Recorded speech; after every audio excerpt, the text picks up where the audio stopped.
Arrhenius acid ক্ষারক তত্ত্ব। তো মূলত এখানে আমাদের সংজ্ঞাগুলো বুঝলে বাকি সবটুকু বোঝা হয়ে যাবে। প্রথম আর্হেনিয়াস এবং ব্রনস্টেড বেশ সহজ। খেয়াল করো অ্যাসিডের সংজ্ঞা উনি কী বলেছেন বিজ্ঞানী আর্হেনিয়াস সাহেব। অ্যাসিড বা অম্ল হচ্ছে হাইড্রোজেনযুক্ত যৌগ যারা জলীয় দ্রবণে হাইড্রোজেন আয়ন দান করে। তাহলে আমাদের আর্হেনিয়াস সাহেবের মতে অ্যাসিড হচ্ছে তারাই যারা জলীয় দ্রবণে হাইড্রোজেন আয়নটা কী করবে, দান করবে। ঠিক আছে।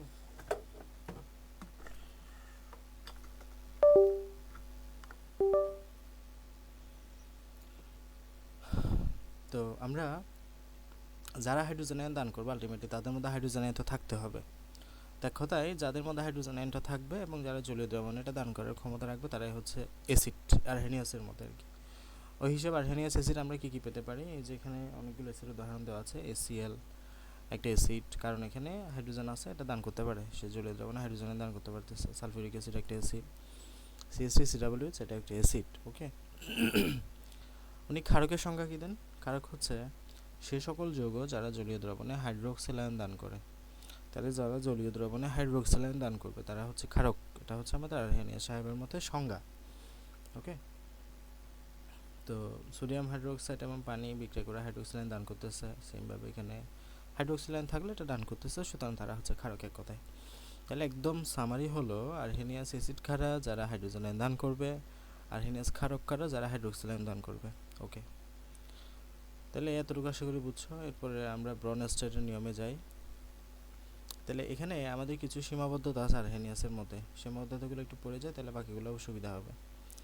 আর্হেনিয়াসের অম্লকারক তত্ত্ব জলীয় দ্রবণে খুবই কার্যকর হলেও অজলীয় দ্রবণে মোটেও কার্যকর না, কারণ হাইড্রোজেন আয়ন দান করবার শুধুমাত্র জলীয় দ্রবণে, পানির অনুপস্থিতিতে অম্লকারক ধর্মকে ব্যাখ্যা করতে পারে না।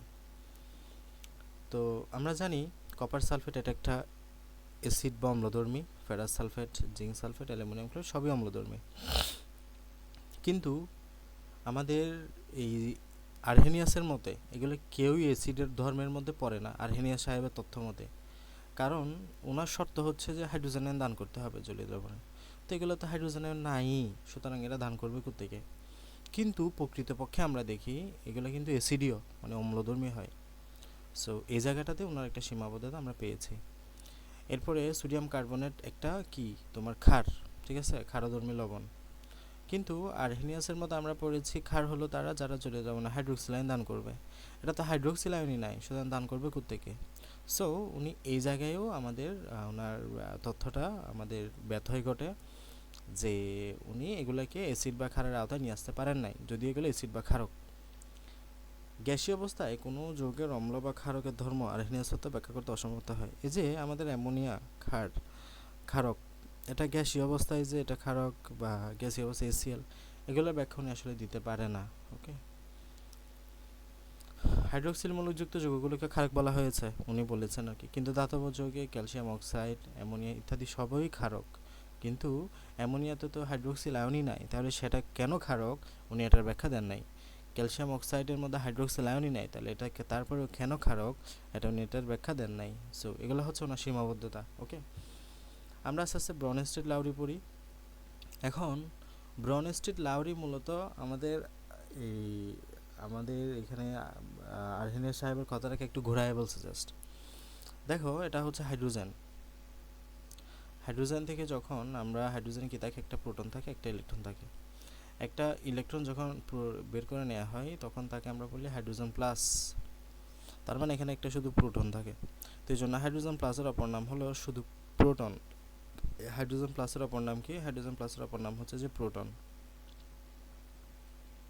তাহলে আমাদের আর্হেনিয়াস সাহেব বলেছেন কি? আর্হেনিয়াস সাহেব বলেছেন অম্ল হলো তারা যারা জলীয় দ্রবণে হাইড্রোজেন আয়ন দান করে। বাট ব্রনস্টেড লাউরি কথাটাকে একটু ঘোরায়া উনি বলেন অম্ল হলো তারা যারা জলীয় দ্রবণে প্রোটন দান করে। ঘুরে ফিরে কথা কিন্তু এক। হ্যাঁ, অ্যাসিডের বেলায় কথা কিন্তু কি এক। তাহলে উনি কি বলেন, অম্ল হলো এমন একটি যৌগ বা আয়ন যা অন্য পদার্থকে প্রোটন দান করতে পারে। তাহলে প্রোটন দান করা মানে হলো হাইড্রোজেন আয়ন দান করে, ঘুরে ফিরে কথা একই। তাহলে এটা আমরা বললাম ব্রনস্টেড লাউরি এবং আমাদের আর্হেনিয়াসে অম্লর কোনো আসলে চেঞ্জ নাই, অম্ল যেটা এটা ঘুরে ফিরে একই কথাই তো। বাট আমাদের আর্হেনিয়াস সাহেব বলেছেন যারা জলীয় দ্রবণে হাইড্রোক্সিল আয়ন দান করবে তারা হলো ক্ষারক, কিন্তু উনি কথাটাকে একটু ঘুরায় বলছে, অন্যভাবে বলছে। উনি বলেন ক্ষারক হলো এমন একটা যৌগবান যা অম্ল হতে প্রোটন গ্রহণ করে। এই জায়গায় উনি একটা মানে শর্ট দিছে যে এটা ভিন্নধর্মী হয়েছে এবং এটা দিয়ে আমরা অনেক কিছু সলভ করতে পারি। অনেক ক্ষারক যেগুলা আর্হেনিয়াসের মধ্যে ক্ষারক ছিল না, এগুলাকে আমরা ক্ষারক হিসেবে যাচাই করতে পারি এই থিওরি দিয়ে। যে উনি বলেন ক্ষারক হলো তারা যারা জলীয় দ্রবণে প্রোটন গ্রহণ করবে, যারা প্রোটন গ্রহণ করবে তারাই হচ্ছে ক্ষারক এই জায়গাটাতে। সো এই জায়গাটা আমরা বিশদভাবে আলোচনা করতে পারি।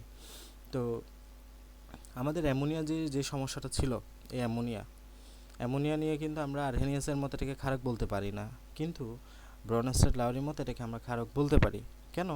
কারণ অ্যামোনিয়াতে আমরা জানি আমরা যখন দ্বিতীয় অধ্যায়টা পড়েছিলাম প্রথম পত্রে অ্যামোনিয়াতে এরকম মুক্ত জোড় ইলেকট্রন দেখেছিলাম এক জোড়া, তাই না? তো আলটিমেটলি এই মুক্ত জোড় ইলেকট্রন সে দান করতে পারবে, তাই না? তো মুক্ত জোড় ইলেকট্রন দান করা যে কথা, প্রোটন গ্রহণ করা অলমোস্ট একই কথা, ঠিক আছে? তো অন্যভাবে যদি বলি, এই জায়গায় আমাদের যখন বিক্রিয়া করতেছে NH3 আছে, HCl আছে, হাইড্রোজেন একটা গ্রহণ করবে, সে এই যে হাইড্রোজেনটা গ্রহণ করে NH4+ গঠন করতেছে। তাহলে এসে প্রোটন গ্রহণ করলো না, হাইড্রোজেন আয়নটা গ্রহণ করলো না, প্রোটনটা গ্রহণ করলো না, এই জন্য এটাকে আমরা কি বলতে পারি? ক্ষারক বলতে পারি। সেমভাবে এটাও একটা ক্ষারক, কারণ এটা এখানে ওয়েজ একটা আছে কিন্তু এখানে দুইটা হয়ে গেছে, এখানে এইচ একটা প্রোটন গ্রহণ করছে নিশ্চয়ই। তাহলে এটা হচ্ছে আমাদের ব্রনস্টেড ক্ষারকের বৃদ্ধি, ঠিক আছে? ব্রনস্টেড ক্ষারক আমাদের এগুলোকে সলভ করেন। এখানে অনেক উদাহরণ দেওয়া আছে। এই যে এটা আমাদের এস ছিল, এখান থেকে গ্রহণ করছে, তাহলে এটা হচ্ছে S3+ হয়ে, এটা আমাদের এই যে এটা গ্রহণ করছে, যেহেতু এটা হাইড্রোজেনটা গ্রহণ করছে প্রোটন আয়ন, এটা S3+ হাইড্রোনিয়াম আয়ন, তার এটা ক্ষারক হিসেবে কাজ করছে, ঠিক আছে? এখানে পানি সবার ক্ষেত্রে ক্ষারক হিসেবে কাজ করছে এই আর কি। তাহলে আমরা একটা কথা বলতে পারি, সেটা হলো সব ব্রনস্টেড লাউরি ক্ষারক আর্হেনিয়াস ক্ষারক না, কিন্তু আর্হেনিয়াস ক্ষারক OH- হলো আয়ন হলো ব্রনস্টেড লাউরি ক্ষারক। তাহলে আমরা বলতে পারি যে আমাদের সকল ব্রনস্টেড কিনা, সকল ব্রনস্টেড কিনা আর্হেনিয়াস না, কিন্তু সকল আর্হেনিয়াস ব্রনস্টেড, কারণ আর্হেনিয়াস হওয়ার হলো তারা ওয়েজ দান করতে পারবে, ওয়েজ দান করলেই তারা আমরা ক্ষারক বলে দিচ্ছি। আবার সকল ব্রনস্টেট তো সহজেই ওয়েজ দান করতে পারে, এবং ব্রনস্টেট আরেকটা ক্ষমতা আছে, সেটা হলো ব্রনস্টেটের মধ্যে ইলেকট্রন প্রোটন গ্রহণ করতে পারলে তাকে ক্ষারক বলা যায়। সুতরাং যেমন অ্যামোনিয়া কিন্তু আর্হেনিয়াস ক্ষারক না, কিন্তু সে ব্রনস্টেট ক্ষারক। সো আমরা সকল আর্হেনিয়াস কিন্তু ব্রনস্টেট না, এটা বলতে পারি না। তো কিন্তু সকল ব্রনস্টেট আবার আর্হেনিয়াস হয়। ওকে, এগুলো খুবই কনসেপ্ট, মানে সংজ্ঞাগুলো ভালো মতো বুঝলেই সব কিছু ক্লিয়ার হয়ে যাবে। বুঝছো কিনা এটা? না, বুঝি না এটা। মানে হলো আমাদের আর্হেনিয়াস সাহেব কি বলেছেন, এই যে এখানে উদাহরণটা যদি দিই, আর্হেনিয়াসের মধ্যে আমাদের ধরো যে সোডিয়াম হাইড্রোক্সাইড এটা একটা ক্ষার, ব্রনস্টেটের মধ্যে সোডিয়াম হাইড্রোক্সাইড এটা একটা ক্ষার, আবার অ্যামোনিয়া এটা একটা ক্ষার, ঠিক আছে? আর্হেনিয়াসের মধ্যে সোডিয়াম হাইড্রোক্সাইড এটা ক্ষার, ব্রনস্টেটের মধ্যে সোডিয়াম হাইড্রোক্সাইডও ক্ষার, অ্যামোনিয়াও ক্ষার। তাহলে আমরা এখানে দেখতেই পাচ্ছি, কিন্তু আর্হেনিয়াসের মধ্যে অ্যামোনিয়া একটা ক্ষার না, এটা তুমি বলতে পারো না, সো এটা আমি লিখলাম না। তা আমি বলতেই পারি সকল, এখানে কমন কে সোডিয়াম হাইড্রোক্সাইড এদিকে আছে না, তার মানে সকল আর্হেনিয়াস ব্রনস্টেট, হ্যাঁ, সকল আর্হেনিয়াস ব্রনস্টেট, কিন্তু সকল ব্রনস্টেট আর্হেনিয়াস না, কারণ এখানে অ্যামোনিয়া আছে, এখানে তো অ্যামোনিয়া নাই। এটাই যে সকল আর্হেনিয়াস ব্রনস্টেট হতে পারে, কিন্তু সকল ব্রনস্টেট আর্হেনিয়াস হতে পারে না, কারণ ব্রনস্টেট হতে হলে তাকে প্রোটন গ্রহণ করার ক্ষমতা থাকতে হবে। বুঝছো? জি। সংখ্যাগুলো ভালো মতো পড়লেই হবে।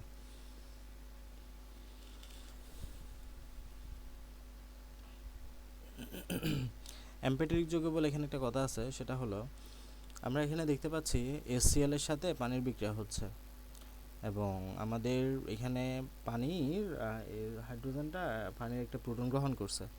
তো যে প্রোটন গ্রহণ করে তাকে আমরা ক্ষারক বলতে পারি। এই ক্ষেত্রে পানিটা কি হিসেবে কাজ করছে? ক্ষার হিসেবে কাজ করছে। ওকে, আবার এখানে দেখি অ্যামোনিয়ার সাথে পানি আবার বিক্রিয়া করতেছে, এবং অ্যামোনিয়া আমাদের একটা প্রোটন গ্রহণ করছে। তো যেটা প্রোটন গ্রহণ করে এটা কি হয়? ক্ষারক। তাহলে এখানে অ্যামোনিয়া ক্ষারক, তাহলে এটা কি? অ্যাসিড, যেটা প্রোটন দান করছে এটা অ্যাসিড। তো এদিকে একটা যৌগের মধ্যে পানি ক্ষারক হিসেবে কাজ করতেছে প্রোটন গ্রহণ করে, আবার অন্য ক্ষেত্রে সে প্রোটন দান করে অ্যাসিড হিসেবেও কাজ করতেছে। তো একটা যৌগ একই সাথে ক্ষারক হিসেবে কাজ করে, অ্যাসিড হিসেবে কাজ করে, এই জন্য এটাকে আমরা উভধর্মী যৌগ বা অ্যাম্ফোটেরিক যৌগ বলতে পারি পানিকে। ওকে, এগুলো একটু রিডিং দিবা, আরও ভালো বুঝবো। তাহলে আমরা এবার অনুবন্ধী অম্লক্ষারক বিষয়টা ক্লিয়ার করব। এগুলো অনেক পড়া এখানে, এগুলো আসলে বোঝার বিষয়, হ্যাঁ, বুঝলে মোটামুটি সব কিছুই বোঝা যাবে। বিষয়টা বুঝো। অনুবন্ধী মানে কি? HCl পানি, এটা হচ্ছে একটা অম্ল। কেন অম্ল বলতেছি? কারণ সে প্রোটন দান করবে, হাইড্রোজেন আয়ন দান করবে। এটাকে ক্ষারক কেন বলতেছি? কারণ সে হাইড্রোজেন আয়ন গ্রহণ করবে, প্রোটন গ্রহণ করবে, এই যে প্রোটন গ্রহণ করছে। তাহলে একটা শর্ত, সেটা হলো অম্ল হতে হলে প্রোটন দান করার ক্ষমতা থাকতে হবে, ক্ষারক হতে হলে প্রোটন গ্রহণ করার ক্ষমতা থাকতে হবে। এই শর্তটা মনে রাখতে হবে। অম্ল কারা হবে? যারা প্রোটন দান করবে। ক্ষারক কারা হবে? যারা প্রোটন গ্রহণ করবে। অম্ল কারা হবে? যারা প্রোটন দান করবে। ক্ষারক কারা হবে? যারা প্রোটন গ্রহণ করবে। তো আমাদের এই জায়গাটাতে HCl প্রোটন দান করে পানিকে, এবং H3O হাইড্রোনিয়াম আয়নে পরিণত হচ্ছে। H2 থেকে H3 হয়ে গেছে, একটা প্রোটন দান করছে। এখন এখানে শুধু Cl মাইনাস আছে। আচ্ছা, Cl মাইনাসটা কীভাবে তৈরি হয়েছিল? হাইড্রোজেন দান করে। তো যে হাইড্রোজেন ইতিমধ্যে একবার দান করছে, সে গ্রহণ করার ক্ষমতাও নিশ্চয়ই রাখে। তার কাছে Cl মাইনাস মানে কি? সে কিছু একটা দান করে দিছে, প্রোটন দান করছে, তাহলে সে এখন এটা গ্রহণ করার ক্ষমতাও সে রাখে। তাহলে যে প্রোটন গ্রহণ করতে পারে তাকে আমরা কি বলি? ক্ষারক। এই যে ক্ষারক, তার নামের পরে কি যুক্ত করলে? ক্ষারক। যেহেতু এটা অম্ল থেকে তৈরি হয়েছে, এই যে HCl থেকে এটা পাইলাম, সুতরাং এটার নাম একটু স্পেশালি আমরা বলি অনুবন্ধী ক্ষারক। তাহলে অম্ল থেকে তৈরি হয় অনুবন্ধী ক্ষারক। সেমভাবে ক্ষারক থেকে কি তৈরি হয়? তাহলে এই ক্ষারক H2O থেকে তৈরি হয়েছে H3O। তাহলে এটা প্রোটন গ্রহণ করে ঘটনাটা করছে না? তো যে একবার প্রোটন গ্রহণ করছে, সে নিশ্চয়ই প্রোটনটা দানও করতে পারে। এটা যেহেতু প্রোটন দান করতে পারে, এবং যে প্রোটন দান করে, এই যে আমি এখানেই বলছিলাম, যে প্রোটন দান করে তাকে অম্ল বলা যাবে। সুতরাং এটা এখন অম্ল হিসেবে কাজ করতে সামর্থ্য রাখে। যেহেতু এটা ক্ষারক থেকে তৈরি হয়েছে, এটার নাম অনুবন্ধী অম্ল বলতে পারি আমরা। বুঝছো? তার মানে কোনো অম্ল ক্ষারকের সাথে বিক্রিয়া করে মূলত অম্লটা অনুবন্ধী ক্ষারকে পরিণত হয়, ক্ষারকটা অনুবন্ধী অম্লতে পরিণত হয়। বুঝছো? সেমভাবে এখানে আমরা বিষয়টা এক্সপ্লেন করতে পারি। এখানে ছিল অ্যামোনিয়াম আয়ন, এখানে হয়েছে NH3। তাহলে এই অ্যামোনিয়াম আয়ন আগে কি আমরা চিন্তা করি? অ্যামোনিয়াম আয়নটা মূলত প্রোটন দান করে দিবে। তো যে প্রোটন দান করবে তাকে আমরা কি বলি? অম্ল বলি। এই যে অম্ল বললাম। যে প্রোটন গ্রহণ করবে তাকে ক্ষারক বললাম। আচ্ছা, তো এটা প্রোটন দান করে NH3-তে পরিণত হয়েছে। এখন যে ইতিমধ্যে প্রোটন দান করে NH3-তে পরিণত হলো, সে চাইলে প্রোটন আবার গ্রহণ করতে পারে। তো যে গ্রহণ করতে পারে তার নাম ক্ষারক। নামের আগে অনুবন্ধী বসাই দিবা, যেহেতু অম্ল থেকে তৈরি হয়েছে এটা। সেমভাবে এই ক্ষারক SaHH, হ্যাঁ, তাহলে এটা হাইড্রোজেন সালফাইডে পরিণত হয়েছে। কীভাবে পরিণত হয়েছে? প্রোটন গ্রহণ করে পরিণত হয়েছে। তো যে একবার প্রোটন গ্রহণ করছে, সে চাইলে প্রোটন দান করার ক্ষমতা রাখে, তার কাছে প্রোটন আছে। তো যে প্রোটন দান করতে পারে তার নাম আমরা অম্ল বলি, এবং এটা যেহেতু ক্ষারক থেকে তৈরি হয়ে আসছে, এই জন্য এটাকে অনুবন্ধী অম্ল বলি। ঠিক আছে? তাহলে এখানে বিষয়টা বলা হয়েছে, অনুবন্ধী ক্ষারকের সাথে প্রোটন যোগ করলে অম্ল হয়। সেমভাবে অনুবন্ধী অম্লের সাথে প্রোটন যোগ করলে ক্ষারক হয়। হ্যাঁ, ঘুরে ফিরে একই কথা। এখানে আমরা বিষয়টা বুঝতে পারি, এখানে অম্ল আছে, এখানে ক্ষারক আছে। কেন অম্ল বলতেছি? কারণ এটা হাইড্রোজেন দান করতে পারে, প্রোটন দান করতে পারে। এটা কেন ক্ষারক বলতেছি? কারণ এটা প্রোটন গ্রহণ করতে পারে, এই যে NH4 হতে পারে। সো এখন কি হলো? এটা H2Sটা প্রোটনটা দান করে দিল, এখানে প্রোটন দান করে এখানে একটা হয়ে গেল হাইড্রোজেন, আর এখানে NH4 হয়ে গেল। তাহলে যেটা একটা প্রোটন গ্রহণ করছে, সে চাইলে এখন যে এই যে এটা প্রোটন দান করে এটা পরিণত হয়েছে না, তাহলে সেটা চাইলে আবার গ্রহণ করতে পারে না। তো যে গ্রহণ করতে পারে তার নাম আমরা কি বলতে পারি? ক্ষারক বলতে পারি। যেহেতু এটা অম্ল থেকে তৈরি হয়েছে, সে অনুবন্ধী ক্ষারক। সেমভাবে এটা অনুবন্ধী অম্ল। বুঝতে পারছো কনসেপ্টটা? জি ভাইয়া। এগুলো খুবই গুরুত্বপূর্ণ, এগুলো বুঝতে হবে। অনুবন্ধী ক্ষারকের তীব্রতাটা পরীক্ষায় মাঝে মধ্যে আসে, যে এখানে বিষয়টা সহজ, যে আমরা তীব্র অম্ল বা অ্যাসিডের অনুবন্ধী ক্ষারক ওই অম্লের তুলনায় তুলনামূলকভাবে মৃদু বা দুর্বল হয়। মানে একটা অ্যাসিড যত তীব্র হবে, যত শক্তিশালী হবে, তার অনুবন্ধী যে অম্লটা পাবা, একটা একটা অ্যাসিডের বা ক্ষারকের যে অম্ল বা তুমি যে অম্ল বা অ্যাসিডের অনুবন্ধী ক্ষারক পাবা, ওই অম্লের তুলনায় সেটাও অনেক দুর্বল হবে। মানে ধরো যে আমি HCl নিলাম, আর এটা হচ্ছে CH3COOH নিলাম, তাহলে এটা একটা অ্যাসিড, এটা একটা অ্যাসিড, কিন্তু এটা হচ্ছে একটু দুর্বল acid. Ethanoic acid, HCl hydrochloric acid খুবই সবল অ্যাসিড। তাহলে সবল অ্যাসিডের জন্য আমি দুর্বল অনুবন্ধী ক্ষারক পাবো, এই দুর্বল অ্যাসিডের জন্য আমি সবল অনুবন্ধী ক্ষারক পাবো। ঠিক আছে, মানে সবল থেকে দুর্বল পাবো, দুর্বল থেকে সবল পাবো, বিষয়টা হচ্ছে উল্টা। এই যে তীব্র থেকে দুর্বল পাবো, দুর্বল থেকে তীব্র পাবো। ঠিক আছে, এই কথাটা এভাবে করে উল্টা করে মনে রাখতে হবে। মানে দুর্বল অ্যাসিড থেকে আমরা সবল অনুবন্ধী ক্ষারক পাবো, সবল অ্যাসিড থেকে আমরা দুর্বল অনুবন্ধী ক্ষারক পাবো। এটাই, এগুলো একটু পড়িও যে এগুলো সব অ্যাসিড, তীব্র তীব্র তীব্র মৃদু, এগুলো পরীক্ষা আসতে পারে। অ্যাসিডের ক্রমগুলো পরীক্ষা অনেক সময় দেয়, এই আর কি, এগুলো রিডিং দিবা। আমরা অ্যাসিড ক্ষারক তত্ত্বের সর্বশেষ টপিক হলো অ্যাসিড ক্ষারকের লুইস তত্ত্ব। লুইস তত্ত্বটা আমাদের একটু বুঝতে হবে। তাহলে এতক্ষণ অবধি আমরা পড়ছিলাম যে ব্রনস্টেটে আমরা পড়ছিলাম যে প্রোটন দান করে যেটা, সেটা হলো অ্যাসিড, প্রোটন দান। আর যে প্রোটন গ্রহণ করে সেটা হচ্ছে ক্ষারক। তাহলে ব্রনস্টেটের মধ্যে এটা আমরা পড়লাম, যে প্রোটন দান করে সেটা হচ্ছে অ্যাসিড, যে প্রোটন গ্রহণ করে সেটা হচ্ছে ক্ষারক। যে প্রোটন দান করে সেটা হলো অ্যাসিড, যে প্রোটন গ্রহণ করে সেটা হলো ক্ষারক। একটা বিষয় তুমি যদি বুঝো, তোমার কনসেপ্টটা খুব সহজ হয়ে যাবে। সেটা হলো প্রোটন দান করা যে কথা, এগুলো বইয়ে লেখা নাই, এগুলো আমি নিজের মতো করে বা মানে বিষয়টাগুলো এভাবে বুঝে আসছি, তো আমার কাছে এভাবে সহজ লাগে। প্রোটন দান করা যে কথা, ইলেকট্রন গ্রহণ করা একই কথা। এই কনসেপ্টটা বুঝে গেলে লুইস তত্ত্ব খুবই সহজ হয়ে যাবে। প্রোটন দান করা যে কথা, ইলেকট্রন গ্রহণ করা একই কথা। তাহলে আমাদের ব্রনস্টেড সাহেব কি বলছে, যারা প্রোটন দান করে তারা হচ্ছে অ্যাসিড। তার মানে লুইস তত্ত্ব মতে আমরা বলতে পারি প্রোটন দান করা মানে যদি অ্যাসিড হয়, লুইস তত্ত্ব মানে হলো ইলেকট্রন গ্রহণ করা মানে হলো অ্যাসিড। হ্যাঁ, কারণ আমরা জানি প্রোটন দান করা যে কথা, ইলেকট্রন গ্রহণ করা একই কথা। তাহলে লুইস অ্যাসিড কি বলে, যে এমন যৌগ বা আয়ন যারা ইলেকট্রন জোড় গ্রহণ করে, ইলেকট্রন জোড় গ্রহণ করে, ইলেকট্রন জোড় গ্রহণ করলে তাদেরকে কি বলতে পারি আমরা, অ্যাসিড বলতে পারি। বাট ব্রনস্টেড কি বলে, প্রোটন দান করা মানে অ্যাসিড। তাহলে প্রোটন দান ইজ ইকুয়াল টু বলতেছি আমরা ইলেকট্রন জোড় গ্রহণ, একই কথা।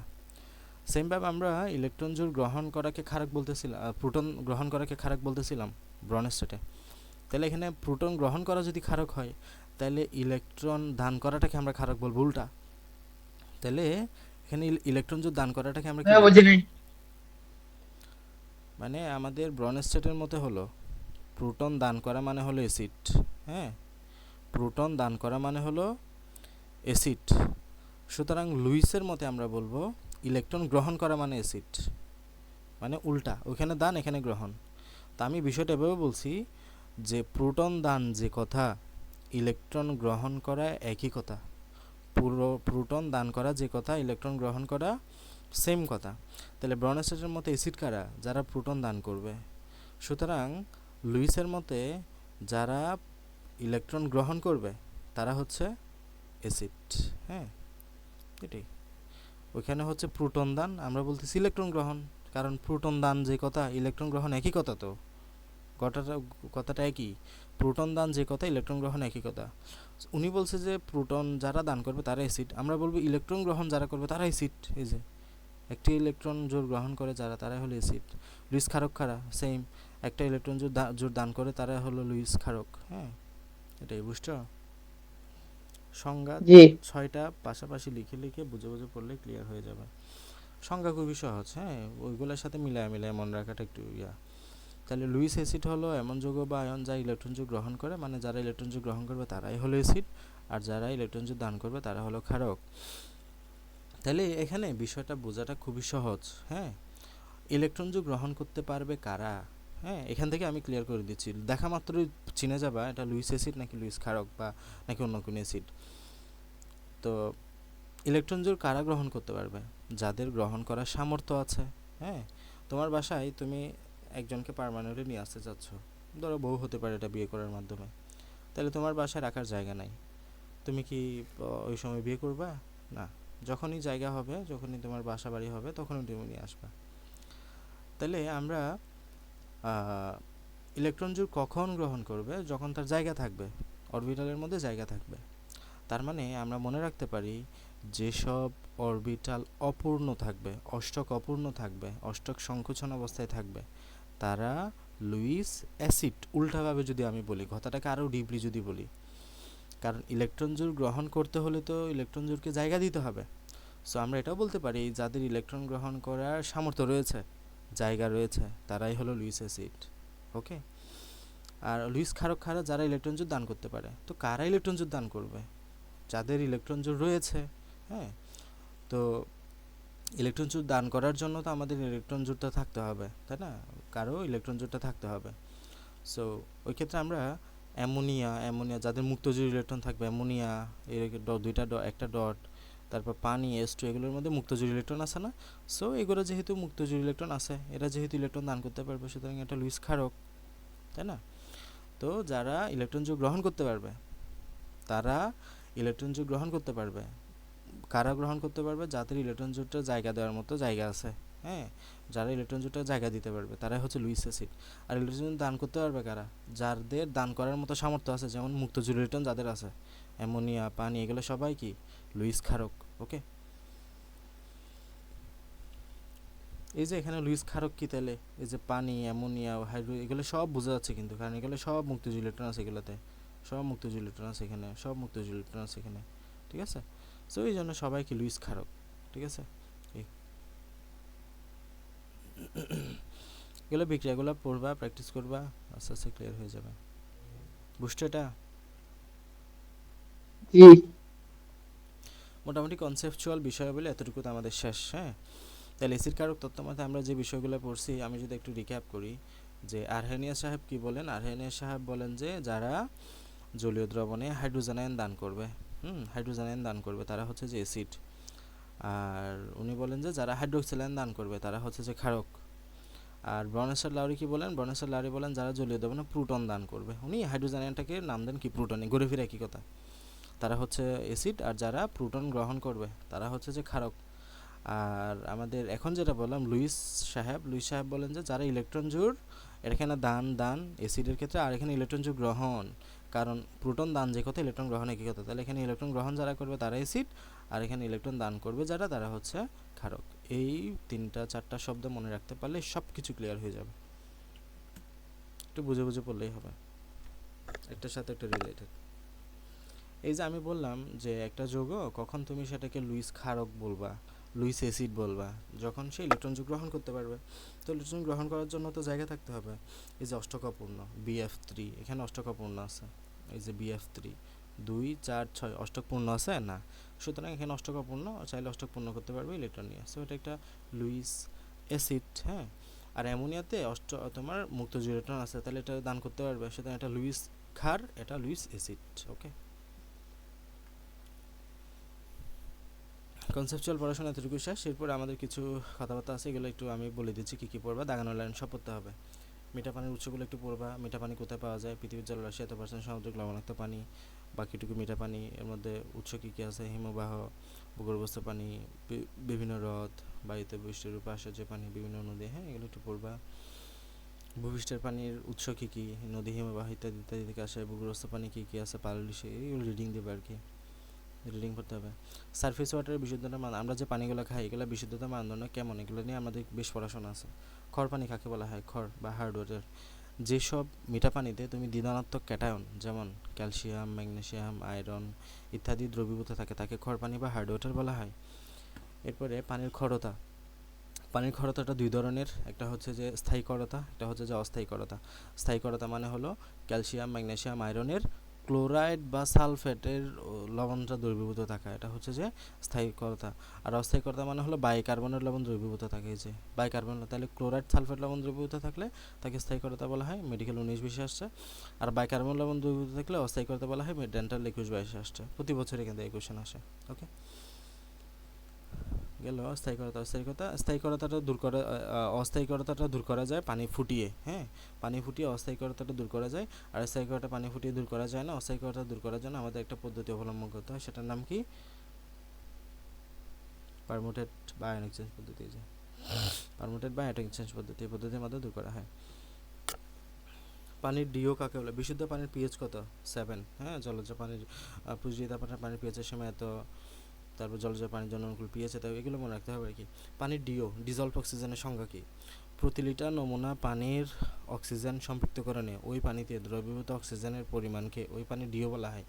মানে হলো আমাদের একটা পানিতে, আমাদের নমুনা পানির অক্সিজেন সম্পৃক্তকরণে ওই পানিতে অক্সিজেন, দ্রবীভূত অক্সিজেনের পরিমাণ মানে ডিজলভড অক্সিজেন কতটুকু আছে, এটা হচ্ছে যে ডিও।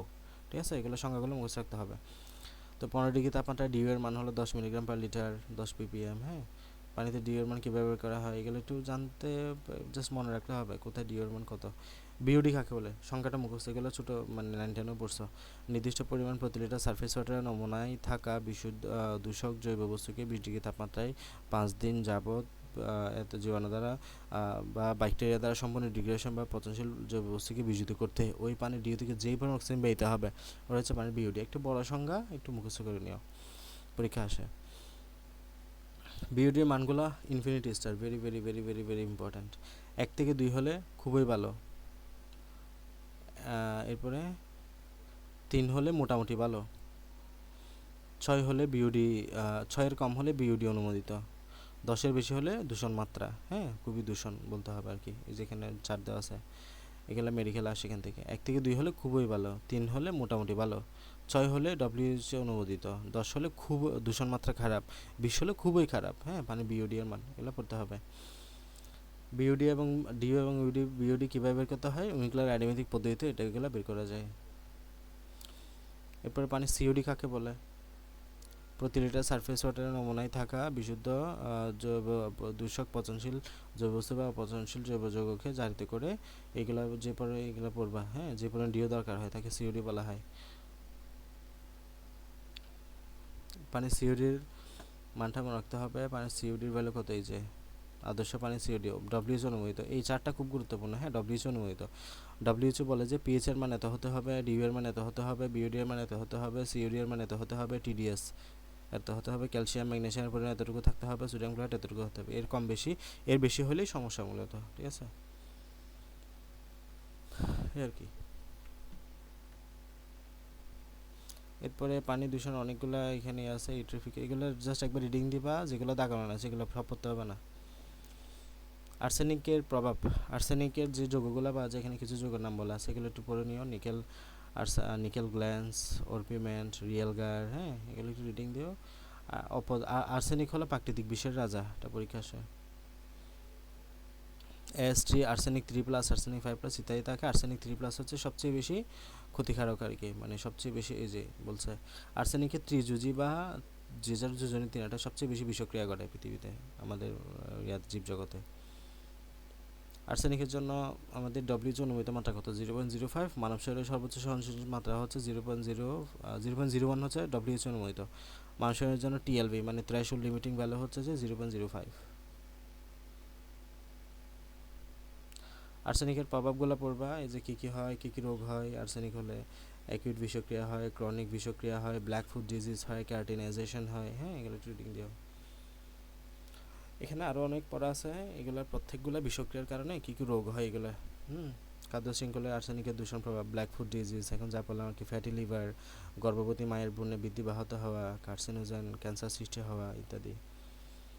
ক্রোমিয়ামের প্রভাব কী কী হইতে পারে? ক্রোমিয়ামের পরিপাকতন্ত্র, শ্বসনতন্ত্র, প্রজননতন্ত্র, রোগ প্রতিরোধ প্রভৃতি আক্রান্ত হয়, হ্যাঁ, এইগুলো রিডিং দিবা। ল্যাডের প্রভাব কি? লেডের প্রভাব হচ্ছে মাটি লাল নীল হয়ে যাওয়া, এই যে মাটির নীলাভ হয়ে যাওয়া, হ্যাঁ, মাটির নীলাভ খুব গুরুত্বপূর্ণ, এগুলো পরীক্ষা আসে। মৃত সন্তান জন্ম দিতে পারে প্রেগনেন্ট মহিলা। ক্যাডমিয়ামের প্রভাব কি? ক্যাডমিয়ামের লিথাল ডোজ হচ্ছে 1 গ্রাম, মানে 1 গ্রামের বেশি খাইলে মানুষ মারা যাবে। এরপরে হচ্ছে যে এখানে অস্থিভঙ্গুর হয়ে যাওয়া, অস্টিওপোরোসিস হওয়া, হ্যাঁ, এসে লেখা আছে, দাগানো আছে, এগুলো পড়ে নিবা। কিডনির উপর ক্ষতিকারক, মেটাবলিক, প্রোস্টেট ক্যান্সার, ফুসফুসে ক্যান্সার হয়, হ্যাঁ, এগুলাই, আর কিছু নেই, শেষ। ঠিক আছে, লাস্টে অনেক পড়া, মানে এদেরটা অনেক অনেক অনেক অনেক পড়া। হ্যাঁ, এগুলো মোটামুটি খুব সময় নিয়ে ধীরে সুস্থে ধৈর্য নিয়ে পড়তে হবে, তাছাড়া হবে না।